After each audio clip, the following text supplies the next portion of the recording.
All right, so Getian's Extreme Talent is out, so let's go ahead and check this out and see what's going on with this man's kit.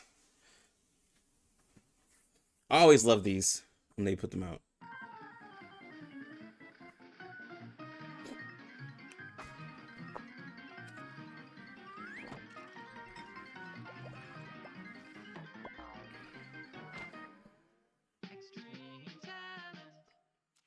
The storm brings frequent anomalies, and also more development and field missions.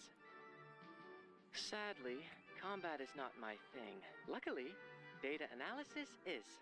Here, I'll walk you through the abilities of every Arcanist. Please, Miss Tider.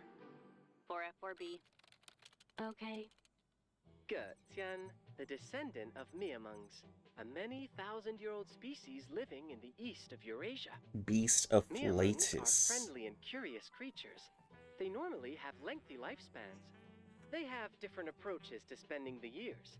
He chose music and sleeping.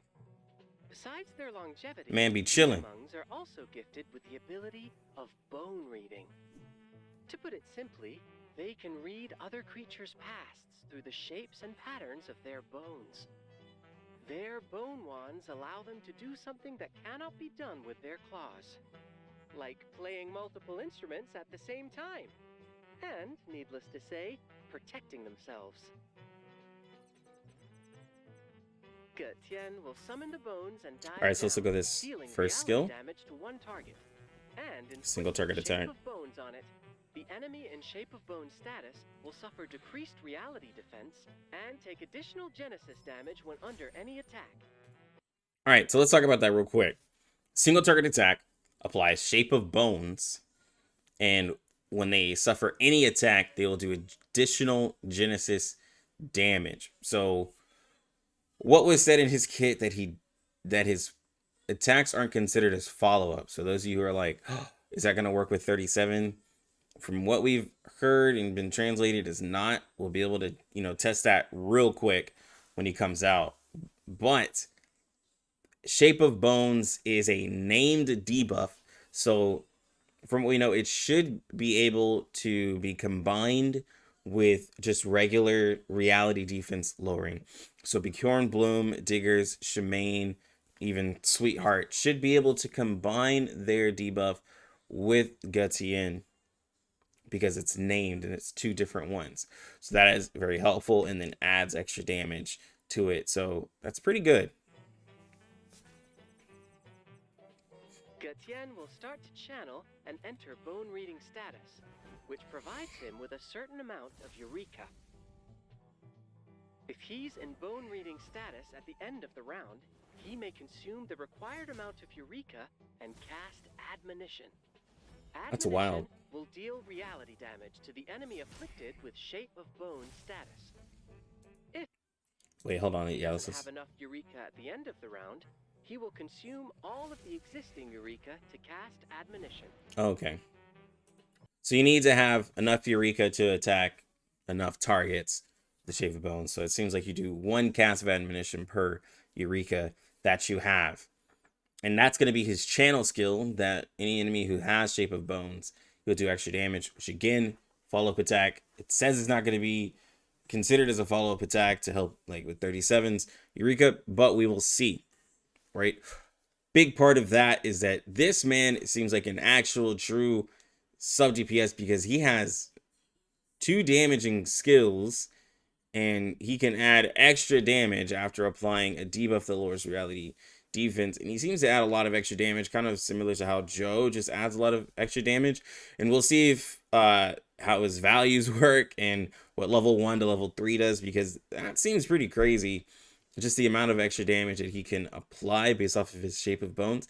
Now we'll see in the rest of his kit how often he can apply Shape of Bones to be able to get that extra damage as well. Getian will rise into the air and play It's his gonna be his bone ult. flute, creating a special array, a prophecy told, for certain rounds, which inflicts Shape of Bones on all enemies and provides him with Eureka. All allies in a prophecy told will receive a damage bonus, and the reality damage dealers will be especially strengthened. Wait a minute, people. Yeah, let's hear this whole I thing. forgot to tell you this before I started. Array is a new mechanism. It's a field effect that continuously affects the allies in battle. Please note that firstly, arrays of different categories cannot stack. Secondly, for all enemies and allies, only one array can be active at the same time. And thirdly, the previous array will be replaced when a new one is cast.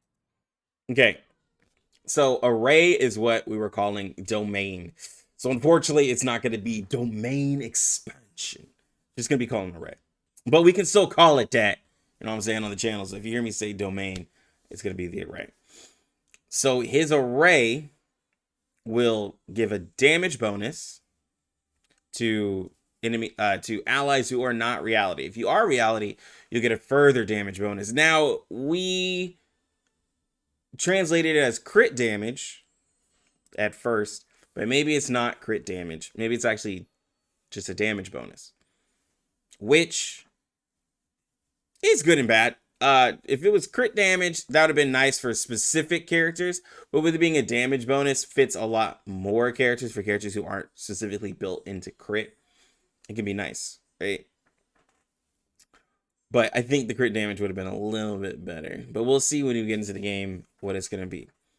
He can apply Shape of Bones to all enemies, which is going to be really good. So we can apply it, you know, to everybody without having to spam the first skill. He also gives himself more Moxie to help with his admonition. And then also he applies this array, which is like a field effect, which only one can exist. If an enemy puts one down, you use yours to cancel it. If an enemy uses theirs while yours is up, it cancels it. And only one can be active at a time, right?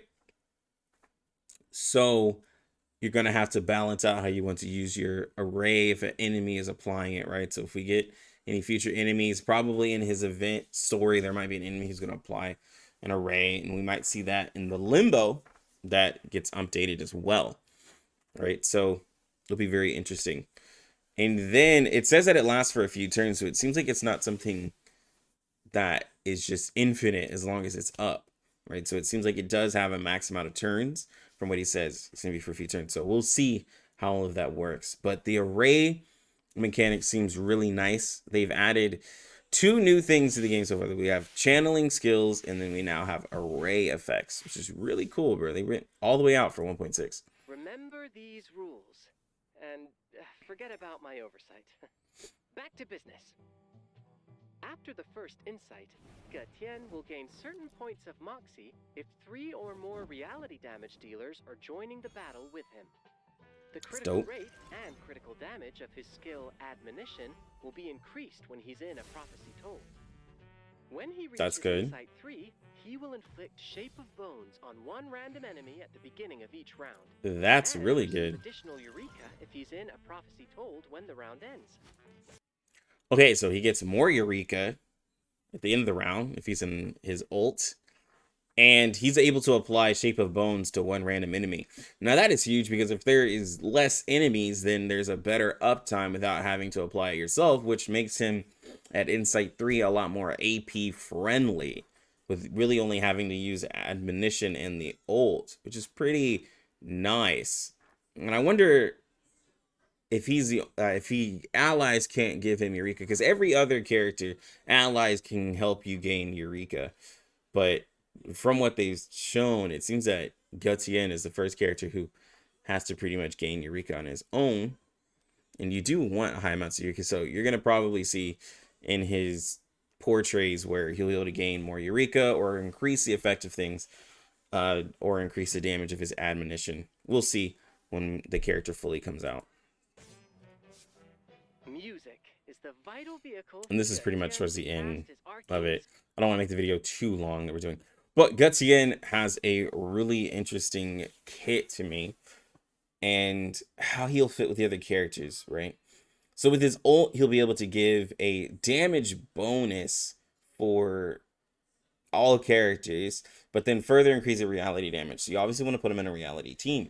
How does he compare to Bjorn Bloom, though?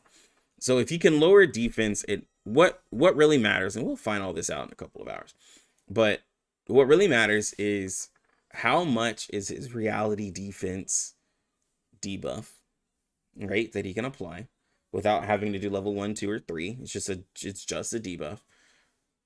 How much is the damage bonus? Because Bjorn Bloom does was it 15%, and then 15% are so damage dealt. So he could probably give more values without having to have level 1, 2, or 3 cards, right? So he's not having to really upgrade his cards, which is interesting because Joe doesn't really have to upgrade her cards, and it seems like Getian might not have to upgrade his cards either.